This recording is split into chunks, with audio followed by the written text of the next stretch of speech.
Aujourd'hui, je suis là avec une famille. Un jour, j'apprends que j'ai une réponse négative. Alors, je serai obligé de me déplacer avec toute une famille. Je ne sais pas où je vais y aller. Tandis que dans mon pays, j'ai des problèmes. Un jour, je ne vais pas avoir de réponse négative. En tout cas, je crois que je n'irai nulle part. Autant mieux rester ou mourir ici sur place en Suisse. C'est surtout ça qui me bloque moi. Étant donné que j'ai une famille, j'ai beaucoup de soucis, surtout pour mon sort. Personalmente io sono qua 2-3 anni, ci sono anche tanti amici, non abbiamo avuto ancora una risposta di Berna che possiamo stare qua o no. È 3 anni che aspettiamo per niente. Adesso che abbiamo sempre paura che magari domani buttano fuori o adesso noi siamo di niente, non abbiamo neanche un passaporto, non abbiamo niente, allora vuol dire che noi non siamo niente. J'ai diplôme de professeur à l'école. J'ai travaillé 7 ans dans l'école à cause des militaires que j'ai arrêté du travail. Et maintenant, j'ai reçu un mois de Suisse jusqu'à 31 octobre. Mais je n'ai pas trouvé un pays pour partir. Mais je ne sais pas, je vais où avec mes enfants. Certainement qu'il y a une grande responsabilité, pas seulement au niveau de la Suisse, mais au niveau mondial, parce qu'en fait, cet exode immense, gigantesque de réfugiés que nous voyons aujourd'hui, finalement, c'est quand même nous qui l'avons provoqué, nous les pays capitalistes, en colonisant ces pays et en créant finalement la situation actuelle dans ces pays. Et ces gens maintenant sont à nos portes. C'est une fuite que de se voiler la face et de dire on ne peut rien, ces gens sont là et il n'y a qu'une chose à faire. Moi personnellement, là je m'engage personnellement, il faut les accepter. Je pense qu'il est grand temps qu'on commence à partager, qu'on commence à donner notre superflu et quand on n'aura plus de superflu, qu'on commence à donner le nécessaire, ce qui sera beaucoup plus facile parce qu'on aura pris l'habitude de donner.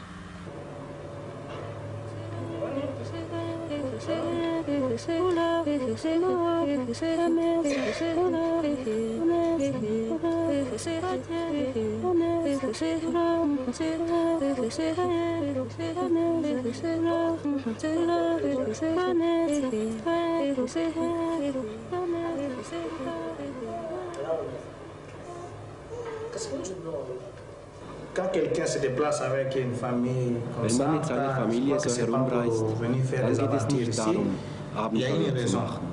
Es gibt einen Grund. Man sollte auch wissen, dass wir nicht hier sind, um ein Haus zu haben, einen Fernseher oder ähnliche Dinge. Wir sind hier, weil wir zu Hause Probleme haben. Das ist alles, was ich dazu zu sagen habe. Ich habe Kinder, ich kann keine Abenteuer machen. Ich habe ernsthafte Probleme. Moglie, figlie. Il paese adesso ha molti problemi. Allora, Frau und Kinder sind daheim. Wir haben jetzt große Probleme in Sri Lanka. In einer Woche sind 500 Menschen umgekommen, vom Militär niedergemetzelt. Ich habe es am Fernsehen gesehen und am Radio gehört. There are plenty of books around, like the one that has been put out by a British and another doctor called Nick Young in London. It's called Sri Lanka, Island of Terror and Indictment. Wenn irgendjemand in Bern dieses Buch lesen würde, ich glaube nicht, dass überhaupt noch ein Tamil befragt werden müsste. Denn die Tamilen erleben derzeit in Sri Lanka einen Völkermord, wie die Juden im Zweiten Weltkrieg erlebt haben. Quasi siamo tutti sposati nel nostro paese. Praktisch alle von uns sind verheiratet in der Türkei. Wir haben ein Kind, 2 Kinder, 3, 5 oder gar noch mehr. Die Frau ist daheim und die Brüder und die Eltern. Deshalb sage ich es immer wieder, wir suchen hier keinen Schatz. Wir haben unseren Schatz daheim gelassen.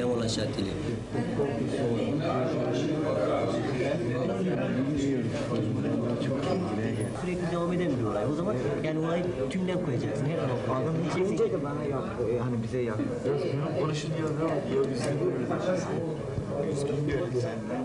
Chacun vient avec ses motivations, mais disons, on doit prendre Jeder kommt aus seiner eigenen Motivation. Aber man muss dieses Phänomen allgemeiner sehen. Es gibt mehrere Gründe. Erstens, man darf nicht vergessen, dass die Schweiz in Afrika das Erbe des Roten Kreuzes repräsentiert, also ein Land, das Leute in Schwierigkeiten aufnimmt. Dieses Bild hat die Schweiz exportiert. Und dann zweitens, die Schweiz ist ein Land, das sich wirtschaftlich gut entwickelt hat und reich ist. Schließlich gibt es ein drittes Element, das vor allem für die Jungen sehr wichtig ist.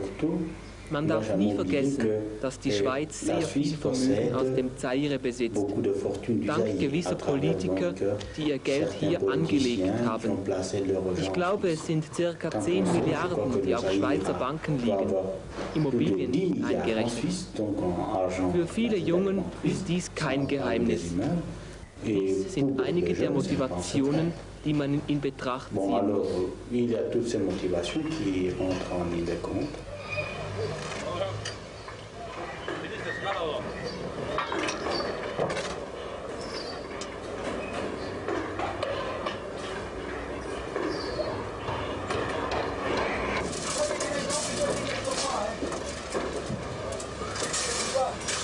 Qu'ils soient, si vous voulez, des truqueurs ou pas des truqueurs, c'est-à-dire qu'ils soient des faux réfugiés ou pas des faux réfugiés, ces gens qui nous arrivent là ont besoin Diese Leute, die zu uns kommen, haben Hilfe nötig.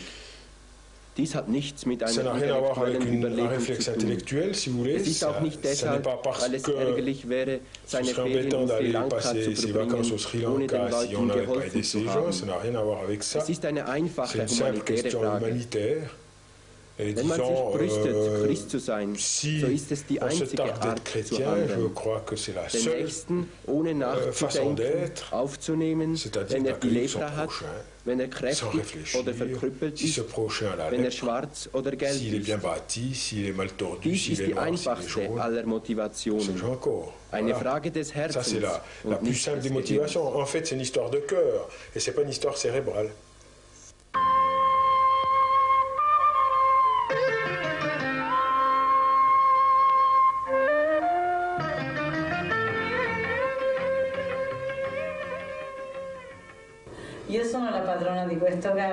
Seit 24 Jahren bin ich die Besitzerin dieses Garni. Und um diese Gäste aufnehmen zu können, habe ich auf Stammgäste verzichten müssen, die seit 20 Jahren gekommen sind.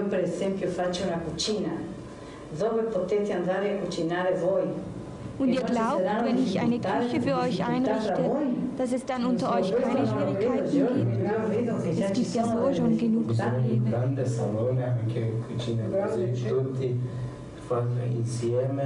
Es braucht nur einen großen Raum, wo wir zusammen kochen können.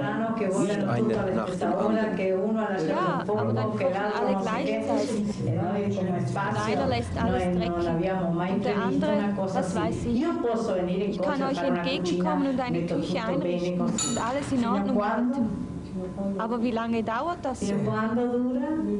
Es gibt viele unter euch, denen ich vertraue. Es hat aber auch welche, die halten sich nicht an die Abmachungen.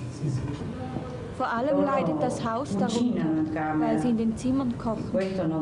Das sollte nicht sein, weil sie Geld erhalten, um essen zu gehen. Ich habe mit ihnen gesprochen und einige haben mich verstanden. Andere aber warten nur darauf, dass ich verschwinde, damit sie gleich weiter kochen können. Und dies hat fürchterliche Folgen. Das Kochen im Zimmer, die Böden und all diese Sachen auf dem Balkon. Aber es ist auch menschlich, dass sie sich ihr Essen selber kochen wollen. Denn im Restaurant bekommen sie es nicht. Würden Sie dies noch einmal tun? Ich? Ja. Tutti mi chiamano mamma, io sono la madre di loro, capisci? E allora io capisco. Alle hier nennen mich Mama. Penso Ich bin che mi ihre Mutter. capiscano anche a me. Ich verstehe sie und sie glauben, mich zu verstehen. Io sono stata in difficoltà con Ich hatte mit der ganzen Umgebung Probleme. Sie haben sogar an die Polizei geschrieben und sind praktisch alle gegen diese Leute hier. Warum? Weshalb weiß ich nicht. Man hat bis zu 10 Mal pro Tag hier angerufen und ich habe einen Haufen von anonymen anonyme Briefe, die man mir zusendet. Diese Asylanten seien frech, sie grüßten nicht. Mich interessiert das nicht. Sie können sagen, was sie wollen. Macht es Ihnen nichts aus, dass die Leute rundherum... Ich habe eine andere Mentalität.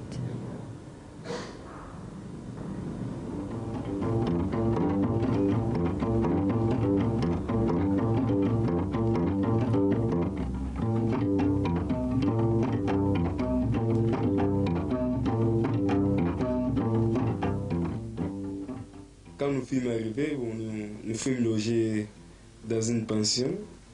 Nous étions 5 dans une chambre. Et puis après, als wir hier ankamen, wohnten wir in einer Pension. Wir waren 5 in einem Zimmer.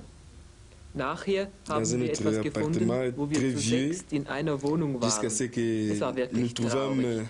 Es hatte eine einzige Dusche für 2 Paare und 4 Ledige. Da mussten wir Schlange stehen, um uns waschen zu können. Es war wirklich traurig. 2 couples et 4 célibataires. Il fallait faire une colonne pour se baigner, alors c'était vraiment triste. Ces gens sont simplement livrés au bon vouloir des communes. Il peut y avoir des gens qui s'en occupent bien parce qu'ils ont un peu de cœur et sont humains. Il y en a d'autres qui s'en fichent complètement et qui les laissent complètement à l'écart. Et c'était le cas de ces Noirs que j'ai rencontrés au début. Alors qu'on n'avait encore pas trouvé de locaux pour eux, on les avait mis, comme ils disent, à 5 dans une chambre, dans une pension, pour lesquelles ils payaient 20 francs par jour, pension non comprise. Ils sont restés dans cette pension pendant 1 mois et demi, autrement dit environ 45 jours.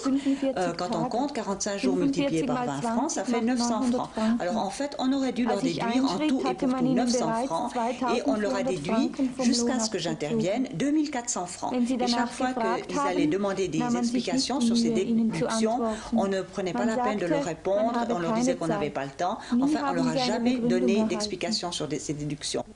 Notre but, l'idéal de ce groupement serait que chaque bénévole puisse s'occuper d'un réfugié, de 2 peut-être à la limite, et qui puisse l'aider dans tous les problèmes qu'il rencontre. Ces problèmes sont tellement divers dans tous les domaines, que ce soit au point de vue travail, discuter avec son employeur, quelques-uns sont sous-payés, quelques-uns sont malades, il faut aller les amener chez le médecin, d'autres ont des problèmes avec les assurances sociales.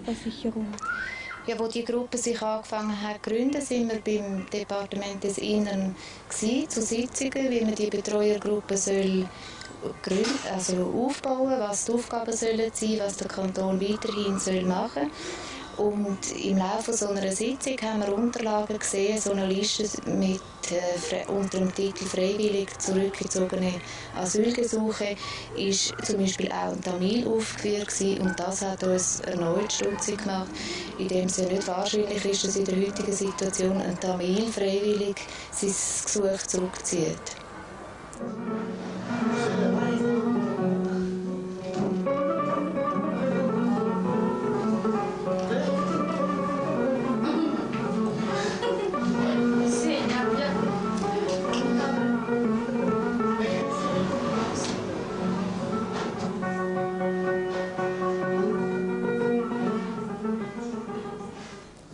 Les activités ont été avant tout centrées sur des réunions avec les demandeurs d'asile, réunions pour savoir un peu ce qu'eux ils voulaient, ce qu'eux ils attendaient, quels étaient leurs désirs, quels étaient leurs besoins aussi. Et ensuite, à l'aide de ces différentes informations, on a essayé sur le terrain de faire des choses ensemble. C'était ça d'abord la priorité. Et on a fait passablement d'activités pratiques ensemble.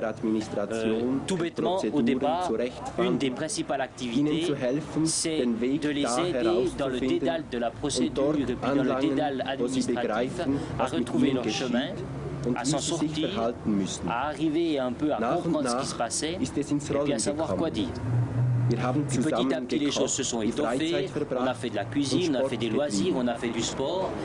Donc on a le souci que les gens qui soutiennent ce groupe soient régulièrement informés de ce qui se passe et de l'évolution du groupe. Et surtout de chercher des échanges. Ne pas arriver où il n'y a plus qu'un comité qui décide tout et qui fait tout et qui oublie qu'à côté de lui, il y a quand même plusieurs centaines de personnes qui soutiennent ce mouvement. Ce qu'on a voulu, c'est pas s'occuper de réfugiés ou être à disposition pour les réfugiés, c'est faire quelque chose avec les réfugiés, avec les demandeurs d'asile. Bon, à propos pour nous qui sommes ici comme réfugiés, nous avons beaucoup de difficultés ici en Suisse. Alors, pour cela, on a fait le groupe Vivre Ensemble, qui sont là pour résoudre d'abord pour nos problèmes, pour les demandeurs d'asile, et puis de nous faire connaître par rapport aux autres Suisses qui sont ici, et de discuter avec eux, de vivre avec eux ensemble comme des amis. Je viens ici. Comme aujourd'hui, je suis venu, c'était mercredi, après-midi, je viens pour débattre par exemple mon cas. C'est ça. Et puis pas débattre, mais de m'aider à trouver une solution. Pour ce qui est des aspects juridiques, donc le demandeur d'asile, lui, est dans une situation un peu déboussolée, où il a besoin d'appui de tous côtés. Et évidemment, dès qu'il va chez un avocat, il faut payer des frais assez importants. La plupart ne travaillent pas, donc ça représente une situation peu confortable. Un des axes, des priorités de travail de Vivre Ensemble, c'est l'avalanche de problèmes juridiques qu'il faut traiter, sur lesquels on a des demandes très précises. Ça, c'est le travail prioritaire. Et un deuxième travail maintenant, c'est une réflexion sur quelle politique d'asile se fait au niveau du canton et puis quelle politique d'asile faudrait qu'il se fasse.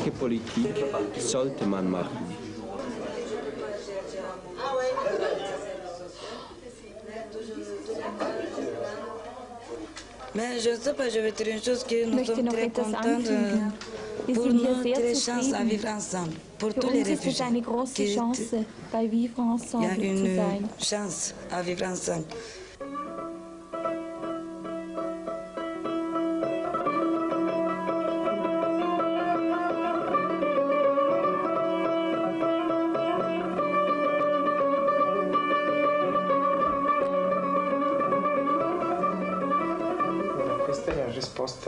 Negativa alla domanda d'asilo. Dies ist die negative Antwort auf Ihr Asylbegehren. Je nachdem werden wir einen Rekurs machen. La sua attività, eccetera. Se vuole sapere esattamente quando ha ricevuto lui la lettera. Haben Sie den Brief erhalten?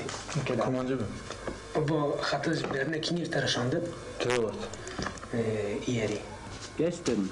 Haben Sie Ihr Gesuch mit oder ohne Anwalt gemacht?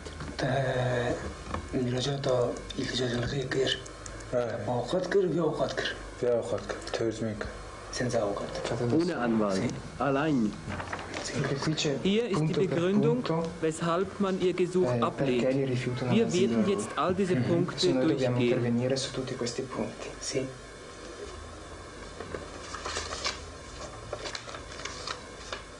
C'è il nostro gruppo, che si chiama fra l'altro Associazione di Consulenza Giuridica per il Diritto d'Asilo, si occupa Diese Gruppe, die sich Verein für das Asylrecht nennt, beschäftigt sich primär mit Asylgesuchen und Rekursen für Asylbewerber. In der letzten Zeit allerdings machen wir nur noch Rekurse. Wenn ein Asylbewerber den negativen Entscheid aus Bern erhält, helfen wir ihm zu rekurrieren. Eigentlich ist unsere Arbeit die eines Anwalts, mit dem Unterschied, dass man hier nichts zu bezahlen braucht. Die juristische Arbeit ist nur ein Teil meiner Aufgabe, denn letztlich bin ich immer zusammen mit Türken, Chilenen und anderen. Und dies bereichert mich Tag für Tag.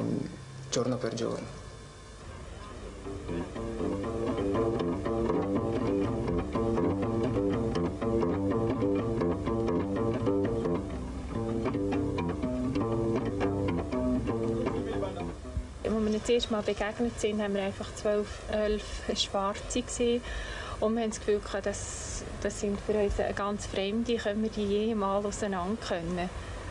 Und jetzt hat das gewachsen in uns, wir haben ihnen immer mehr begegnet, wir haben Kontakt persönliche und es hat eigentlich sehr viel gefruchtet, auch, und man kennt jeden so ein bisschen auf seine Art. Und ich habe eigentlich kurz vor dem Mittag ein Telefon bekommen von der Schwester Karin vom Klosterbau. Sie haben sich bereit erklärt, 11 Afrikaner-Flüchtlinge hier im Gasthaus aufzunehmen. Und die sollten aber noch ein bisschen betreut werden. Und diese Aufgabe, das wäre zu viel für sie. Und meinte, es wäre schön, wenn es jemand aus dem Dorf könnte machen. Und dann ist darauf herausgekommen, dass das einfach eine gewisse Hilfe wäre, um sich zurechtzufinden im Dorf, mit Kommissionen, mit allen möglichen Sachen. Und eben auch zum Sprache lernen, die Deutsche. Und die Arbeit machen Sie freiwillig? Also, Sie sind nicht zu alt dafür? Nein. Wie viele Stunden investieren Sie jetzt da investieren? Das ist noch schwierig zu sagen, konkret wie viele Stunden. Also ganz sicher ist es 1 Stunde pro Woche, wo wir nein, nicht 1 Stunde, es sind 2,5 Stunden pro Woche, wo wir Aufgaben machen mit ihnen, die Sprache üben. Und kommt einfach noch das, dass man vielleicht eben mal mit einem irgendwo hin muss, zum Zahnarzt fahren, oder dass man mal muss eine Stunde da sein muss, um mit ihnen zu reden und etwas besprechen, irgendein Problem, das gerade auftaucht ist. Der Francisco ist eines Tages vor unserem Haus gestanden. Es hat geregnet. Wir haben ein bisschen geredet, da habe ich ihm einen Schirm gegeben, habe ihm den geschenkt. Und dann haben wir ihn eingeladen, er soll doch einmal vorbeikommen, wenn die Familie zusammen ist. Wir haben uns guten Tag gesagt. Ich habe von Afrika erzählt, von der Kultur, vom Leben da und speziell von meiner heutigen Situation. Er erzählt uns so viel von Afrika, oder? Und für uns einfach, es ist einfach nicht nur immer, dass wir das Gefühl haben, wir machen etwas für ihn, wir geben ihm etwas. Wir haben auch das Gefühl, er gibt einfach da uns auch etwas. Haben Sie selber auch können etwas erfahren jetzt aus dieser Arbeit, die jetzt einfach ein paar Monate dauert? Ja, ich würde sagen, noch recht viel. Einfach auch die Einstellung zum anderen in der Hautfarbe und auch in der Familie wird das besprochen. Und wir zum Beispiel, wir haben noch kleine Kinder und das ist auch für die ein positives Erlebnis gewesen, dass die mit solchen Leuten in Kontakt gekommen sind. Und ich glaube, gewisse Äußerungen von anderen Kindern und alten Leuten die ganz anders werden jetzt. Il y a quand même une certaine adaptation que depuis que nous sommes là, nous vivons la manière européenne et non pas la manière africaine. Es gibt doch eine gewisse Anpassung. Wo wir nun einmal hier sind, leben wir nach der europäischen und nicht nach der afrikanischen. Wir sind es, jetzt lernen. Wir erhalten Kenntnis davon, wie ein Schweizer ist, was er will, was er nicht will. Ich glaube, mit der Zeit, wenn man uns eine gewisse Zeit lässt, sich näher kennenzulernen, ich glaube, es wird gegenseitig. Mezzogiorno, günün yarımı, günün yarımı, mezzanotte, pomeriggio, la mattina. Et nous apprendre le premier langue, c'est la première des choses, pour qu'il y ait une compréhension, qu'il y ait une communication avec l'entourage, avec la population. Zu schaffen, die Kommunikation aufzunehmen mit der Umgebung und der Bevölkerung. Mattino è quando ti alzi fino alle 12, pomeriggio dalle 12 fino alla sera, quando il sole non c'è più. Sì, io piace. Cosa? Sì, io piace, vado al ristorante. Non si dice sì, io piace, ma si dice sì, mi piace andare. Mi piace. Sì. Mi piace andare al ristorante. Nous sommes mis d'accord avec le groupe d'accueil pour nous occuper de tamoul parce que Wir haben in der Betreuergruppe beschlossen, uns für die Familien einzusetzen. Wir hatten bereits positive Erfahrungen mit Vietnamesen und wir haben begriffen, wie sehr diese Familien in Schwierigkeiten steckten und das Bedürfnis hatten, aufgenommen zu werden. Wir wollten etwas für diese Leute tun, die so hässlich behandelt werden. Von Seiten der Bevölkerung haben wir eine starke Opposition gespürt. Wir hätten aufgeben und sagen können, es ist fertig. Aber gerade deswegen, weil viele Leute sich nicht genügend damit auseinandergesetzt haben, glaubten wir, es sei nicht eine Frage von Bösartigkeit, sondern von Gedankenlosigkeit. De fermer vraiment ses portes, mais c'est un manque de réflexion à la question. Il faut absolument donc éviter qu'il se crée un espèce de mouvement contre et hystérique. Parce que là, vous ne pouvez plus contrôler une foule pareille. Si vous avez un mouvement de foule contre, il faut... C'est fini, vous pouvez abandonner parce qu'il faudrait des méthodes trop peu, si vous voulez, honnêtes pour arriver à retourner la situation et obtenir un renversement de vapeur. Bien, je pense que ce qui a beaucoup poussé les gens à s'opposer, c'est malheureusement les faits négatifs qui ont été des grossis, qui ont été répandus concernant les Tamouls en particulier. Mais je pense aussi que c'est une question de race, parce que le fond du problème, je pense que c'est du racisme. Les gens qui n'ont pas notre couleur, qui ne sont pas comme nous, on les accepte vraiment très mal. Et cela, c'est certainement une expression du racisme chez nous. Nous avons pris des positions publiques, ça a été nécessaire face au conseil communal d'abord, face à la population lors de cette votation. Et les conséquences, c'est bien, pour le moment, il semble qu'il y ait vraiment que les portes se soient fermées, mais je ne pense pas qu'il y ait une attitude hostile de la part des gens, plus hostile qu'avant de la part des gens du village. Je pense tout simplement qu'il y a maintenant une position à gagner à nouveau de par notre persévérance, de par notre désir prolongé d'avoir des contacts avec les gens et de les intéresser d'une manière positive. Je pense que c'est là la voie.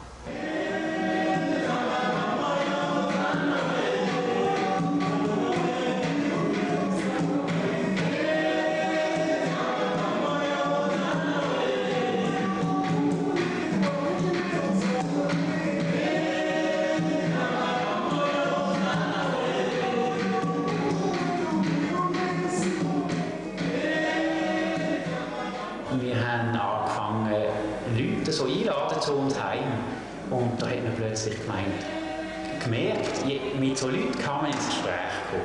Wir haben ab und zu ein Picknick oder wir haben jetzt einen Fußballmatch organisiert. Und da schauen wir auch mit den Leuten, was sie interessiert. Wir sind einmal, wir haben eine Bergwanderung gemacht mit ihnen. Also das muss gar nicht kirchlich sein, aber sie kommen auch in die Kirche.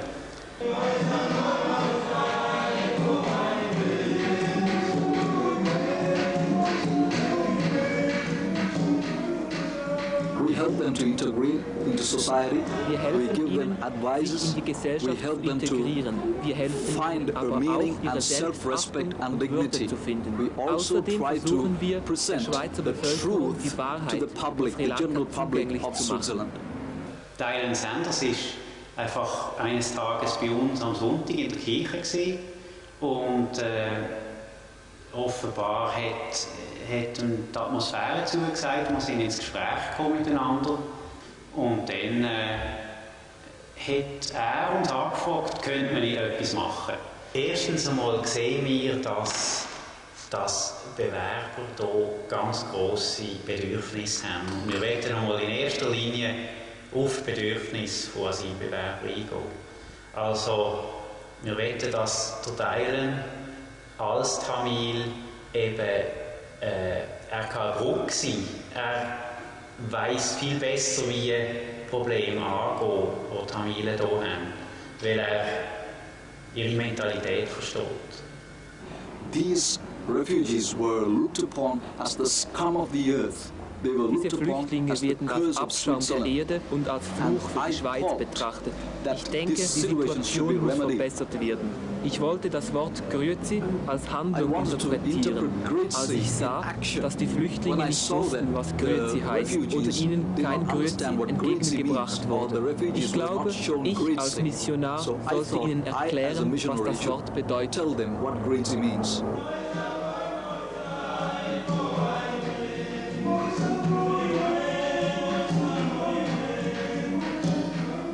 Wir wissen, dass wir dadurch einen Vorteil haben, ganz sicher, dass wir eben einen Haufen englisch sprechende Leute haben. Wir hoffen natürlich, und das ist ein weiterer Punkt, der uns sehr wichtig ist, dass jetzt andere Gruppen irgendwie werden von diesem Projekt hören, lustig werden und vielleicht haben wir jetzt hier müssen erste Schritt machen.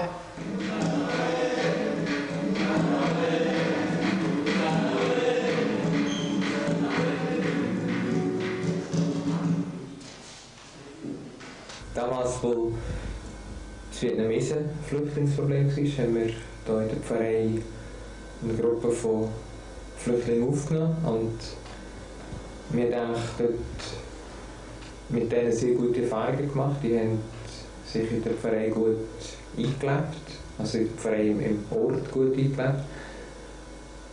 Und wo wir immer mehr gehört haben, dass es in Emmenbruck jetzt auch im Kanton Luzern Tamilen gibt, die sind und Schwarzafrikaner, haben wir vor allem in der dritten Weltgruppe das Gefühl gehabt, es ging uns etwas anderes, wir wollten etwas machen, wir haben uns zusammengesetzt, wir haben das besprochen. Also das Ziel war, dass die Flüchtlinge von den Lagern wegkommen, also jetzt konkret von Emmenbruck, dass sie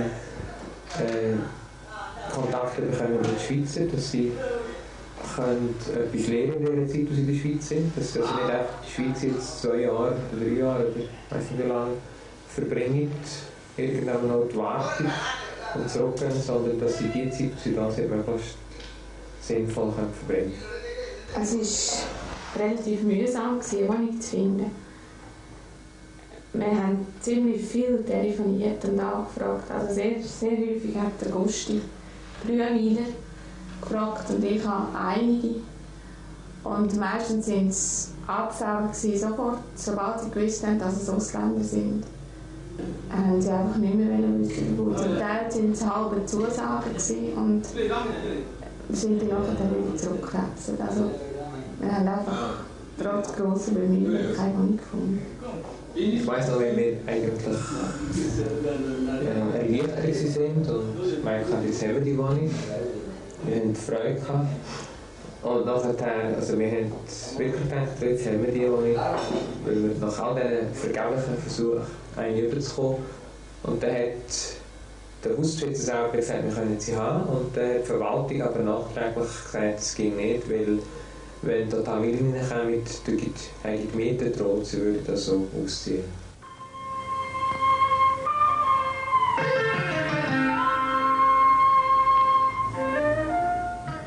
Also, ich habe das Gefühl, wir sind jetzt so an einem Punkt angelangt, wo mehr oder weniger die untergebracht sind, gut untergebracht sind. Man hat das Gefühl, die wichtigsten Probleme sind gelöst. Sie reden jetzt auch Deutsch und mich denkt, jetzt müssten wir mit der Gruppe wieder überlegen, wie geht es weiter. Braucht die Gruppe überhaupt noch? Haben die Asylbewerber uns noch nötig?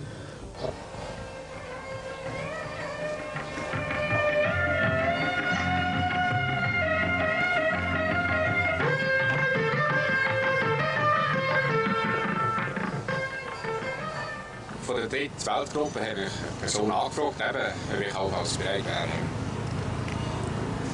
einen Asylant aufzunehmen. Das angeschaut und haben gefunden, oh ja, probieren kann man nicht.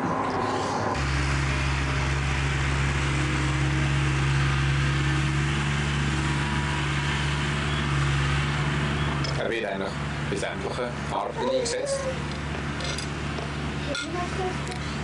Vorwiegend Handarbeiten.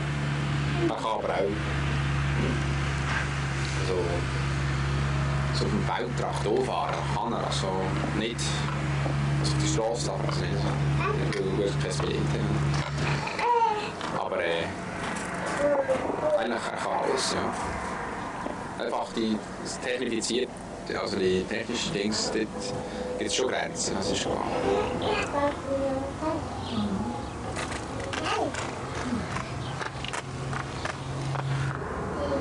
Also, ich bin zufrieden mit ihm. Ja, wirklich. Ja, freut der Post, ja.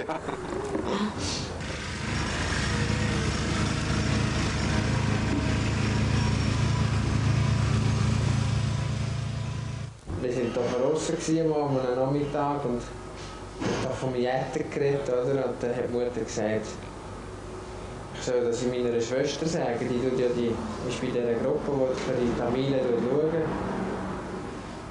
Dass ich so einen überkomme, die mir so die Arbeiten machen, oder? Handlangerarbeit. Und dann habe ich in der Schwester angerufen, Samstag oben noch, und am Dienstag sind sie schon vorbeigekommen mit dem Rangan. Die haben dann gefragt, wie sie so wäre, aber da wollte ich kommen.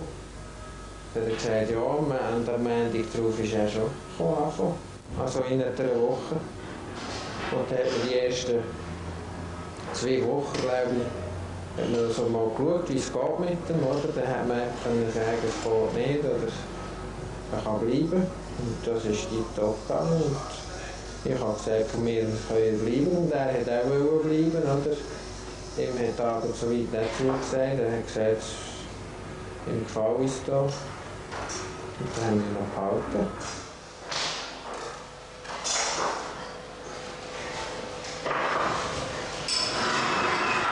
Immer zwei.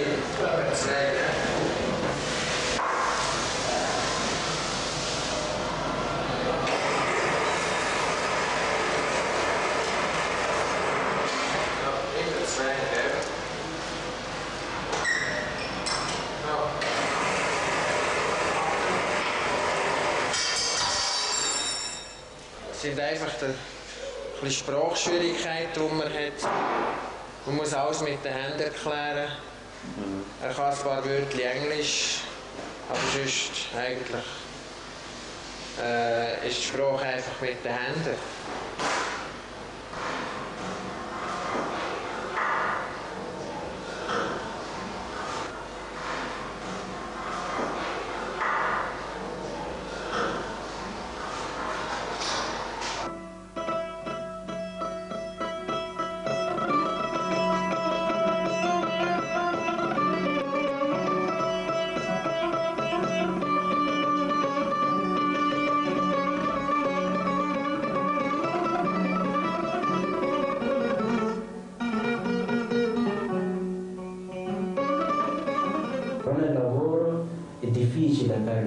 Es ist problematisch, wenn man nicht arbeiten kann.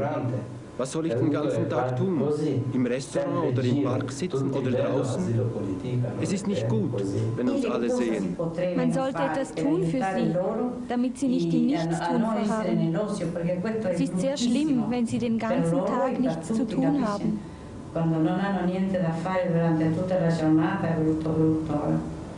Abbiamo preso i rifugiati anche per un'esperienza, una cosa umanamente giusta, ma per fare un'esperienza, e abbiamo seguito abbastanza da vicino i problemi di questi lavoratori, e è per questo che portiamo anche pazienza, perché se erano dei frontalieri normali con il loro ritmo di lavoro li avremmo già lasciati a casa durante il periodo di prova, però con loro ci vuole più pazienza e dare un po' più di tempo perché si inseriscono. Und man muss ihnen mehr Zeit geben, sich einzuordnen.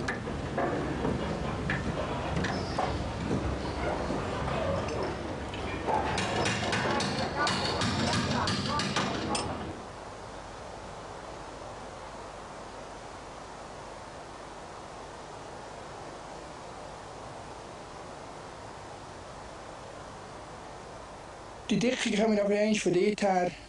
Der Sturm an der 67 hat hier grosse Flächen, grosse Flächen haben wir gehabt, Sturmschaden. Und hier sind die aufgeforstet worden. Und jetzt hat das viel Jungwuchs, wo wir einfach etwas machen drin, sonst gehen die in sich innen zusammen.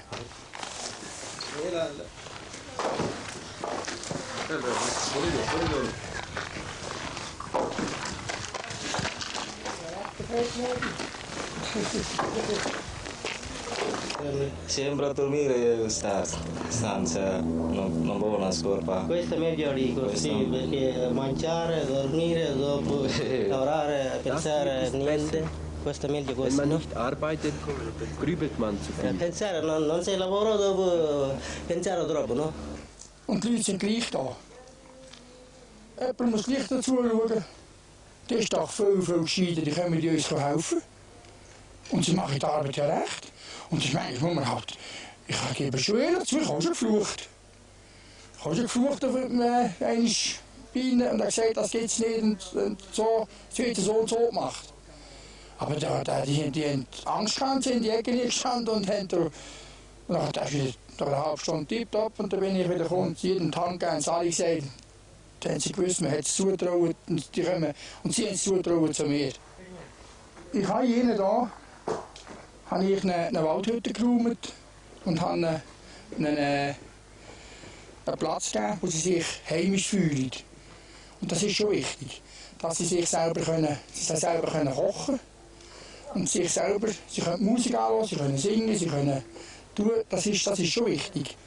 Es ist schon nicht unser Charakter und unser Drang von der Schweiz und unser Charakter, sagen wir, zum den Fortschritt, den wir drinnen haben, oder? Das ist schon klar. Aber ich selber, ich bin ganz ein gutes Verhältnis mit ihnen. Am Morgen, wenn sie kommen, da grüßt mich jeder und jeder hat Freude und lacht. Und ich selber auch.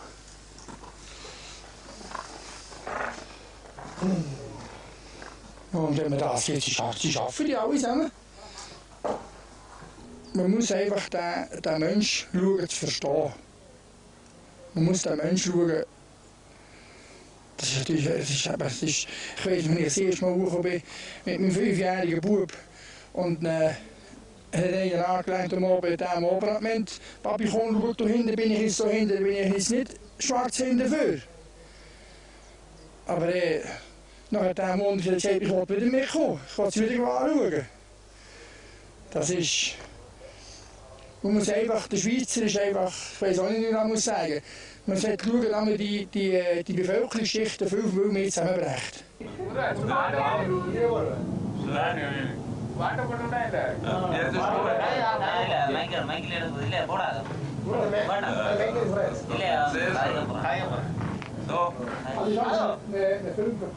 Ja, scheint, ja.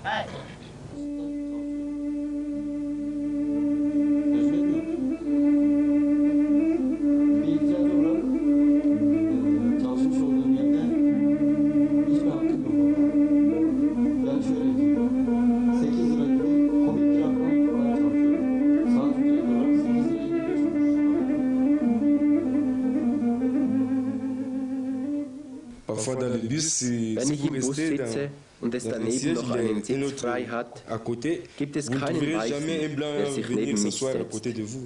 Oder wenn es einen Weißen hat, der bereits sitzt, so kommt es manchmal vor, dass er aufsteht. Das ist sehr schockierend, wirklich unmenschlich. Es gibt viele Wohnungsbüros, die können nicht für Türken, meistens die können nicht für Asylbewerber eine Wohnung geben. Sie schreiben einfach, wir geben keine Wohnung für türkische Gastarbeiter oder für türkische Asylbewerber. Je pense que c'est une peur. Es ist eine Angst. Die Leute haben es offen zugegeben. Man hat gesagt, Schwarze wollen wir hier nicht, in sehr bösartiger Form. Andere haben gesagt, wir sind Schweizer. Wieder andere, wir sind hier unter uns. Wir wollen nicht solche Leute. Les Blancs, ils aiment la nature, c'est-à-dire ils aiment les fleurs, ils aiment les chiens, lieben die Blumen, die Hunde. Aber warum nicht uns, die anderen? Wir sind doch auch Menschen. Das ist alles, was ich mich frage, weil ich trotzdem glaube, dass ich ein wenig wichtiger bin als eine Blume. Parce que finalement, on se retrouve presque dans la même condition que dans la Deuxième Guerre mondiale, quand la barque était pleine et puis on refoulait les gens à la frontière. Je me souviens d'avoir même reproché à ma mère, à l'âge de 14 ans, lui avoir dit, mais maman, vous saviez ces choses, pourquoi vous n'avez rien fait? Elle m'a dit, ah non, on ne savait rien. Alors nous, maintenant, on sait, donc on est 2 fois plus coupable si on laisse faire. Man kann eine kollektive Schuld schaffen, die einer historischen der Schweiz wird. Dies kann zu einem Schandfleck in der Schweizer Geschichte werden, weil sich kommende Generationen daran erinnern und sagen, ihr habt dies getan, zuerst mit den Juden, dann mit den Tamilen und Afrikanern. Und wir bezahlen nun für das schlechte Gewissen der Schweiz. Ich finde, man sollte das Ganze aus einem historischen Blickwinkel betrachten und die Leute vor allem menschlich behandeln.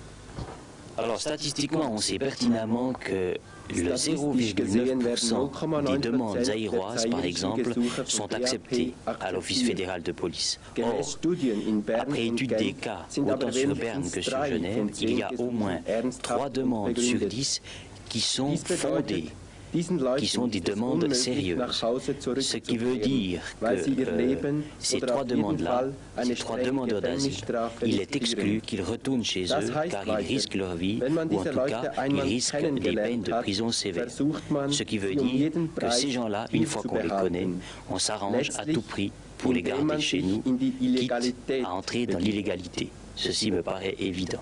Même si ça ne sert à rien, il faudra protester, il faudra écrire, il faudra témoigner, il faudra essayer de parler, informer le plus des gens, avoir le plus de gens possible qui comprennent cette situation tellement tragique. Essayer d'empêcher, de faire tout ce qu'on peut. Tout ce qu'on peut. Il y a des tas de moyens. Je sais que par exemple en Suisse romande, il y a des abris clandestins qui se sont créés pour abriter ces gens. Alors pourquoi pas à la limite? Die Schweiz hatte schon immer dieses Bild nach außen. Sie möchte sich als ein Land zeigen, das offen ist. Und was man wirklich sieht, ist eine völlig andere Realität, auf der Ebene der Politik wie auf der Ebene der Bevölkerung. Und dies stört mich. Deshalb habe ich mich verpflichtet, was in meinen Kräften steht, in diese Arbeit zu investieren, Asylbewerbern zu helfen, weil sie ein Recht auf Hilfe haben. On réfléchit sur le sens de la vie et la possibilité d'avoir une vie heureuse en se donnant pour les autres. Je pense que c'est là le fond de la motivation, c'est le cœur. Ça, c'est une occasion pour la Suisse aussi bedeutet dies eine Gelegenheit, sich zu bereichern, indem man mit anderen Gedankengut und anderen Lebensarten in Kontakt kommt. Eine Gelegenheit, sich auf der Ebene der menschlichen Erfahrung zu bereichern. Die Schweiz kann diese Möglichkeit packen oder verpassen.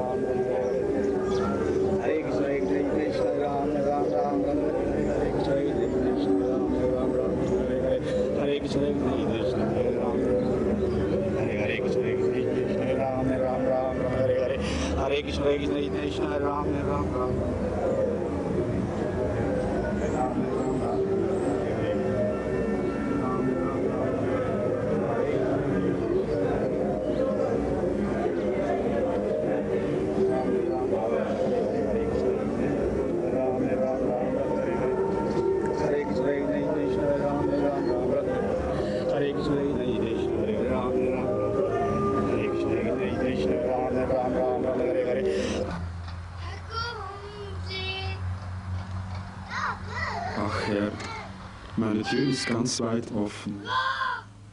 Ich kann nicht mehr. Das ist zu viel für mich. Das ist kein Leben mehr.